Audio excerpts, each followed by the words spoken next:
Greenlandën, ose të heqë dorë dhe atë ta marrin Shtetet Bashkuara të Amerikës, sepse më mirë ta kontrollojnë amerikanët se sa ta kontrollojnë rusët apo kinezët. Në këtë pikpamje do duhet të gjendet një mënyrë që Bashkimi Evropian ta bëjë pjesë integrale të veten Greenlandën, në mënyrë që t'ju garantoj edhe siguri dhe t'ju jap siguri edhe Shtetet Bashkuara të Amerikës. Sepse keni parasysh që e vetmja hapësirë gjeografike nga e cila Amerika mund të ndjehet e kërcënuar është pikërisht nga Greenlanda, sepse në jug ka në lindje në perëndim ka oqeane, në jug dhe veri Kanadan dhe Meksikën, dhe e vetmja hapësirë është hapësira e Arktikut e cila mbetet e pambuluar, le të themi. Dhe me Greenlandën normalisht që do ta mbulonte në pikpamje të sigurisë. Prandaj unë shoh një seriozitet të amerikanëve kur vjen fjala për Greenlandën, seriozitet i cili nuk është në nivelin e duhur nga ana e europianëve. Dhe në mënyrë që ata të shmangin një kooptim të një farë mënyre të Greenlandës nga ana e Shtetit Bashkuar të Amerikës, do duhet që të kenë një strategji të qartë se si europianët do ta integrojnë të hapësirë të madhe territoriale brenda Bashkimit Evropian.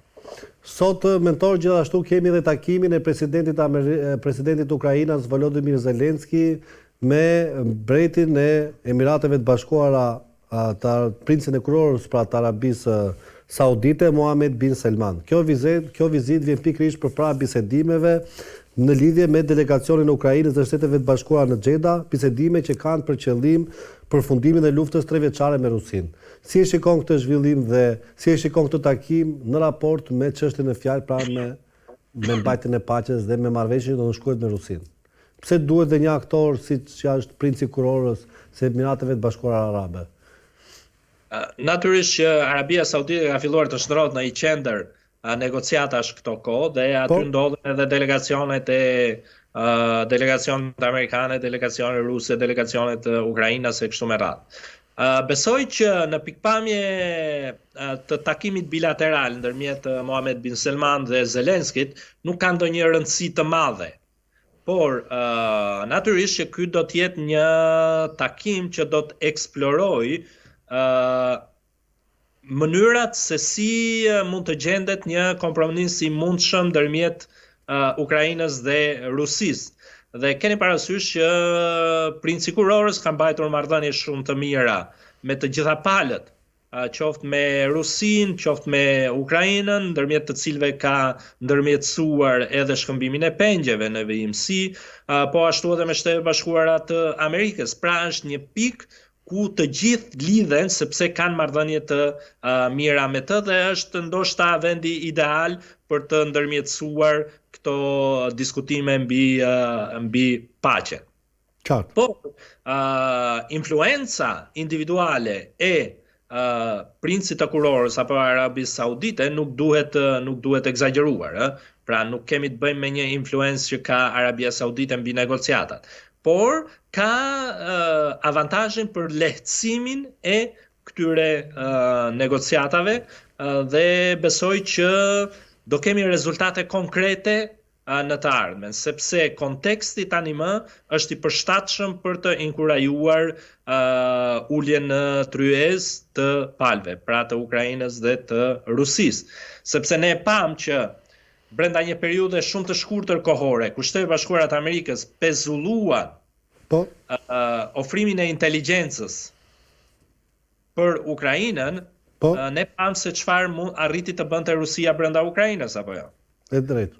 Tani ata i kanë rivendosur dhënien e inteligjencës Shtetet Bashkuara të Amerikës sipas deklaratës fundit të presidentit Trump, por ishte një tregues se sa e ekspozuar është Ukraina pa ndihmën e Shtetit Bashkuara të Amerikës edhe në pikpamje të inteligjencës ushtarake që ofrohet nga Shtetet Bashkuara të Amerikës. Dhe besoj që Ukraina ka filluar ta ndjejë domosdoshmërinë e uljes në negociata, plus që ka filluar të ketë edhe reagime të brendshme në Ukrainë që po trysnojnë drejt uljes së Ukrainës në bisedime.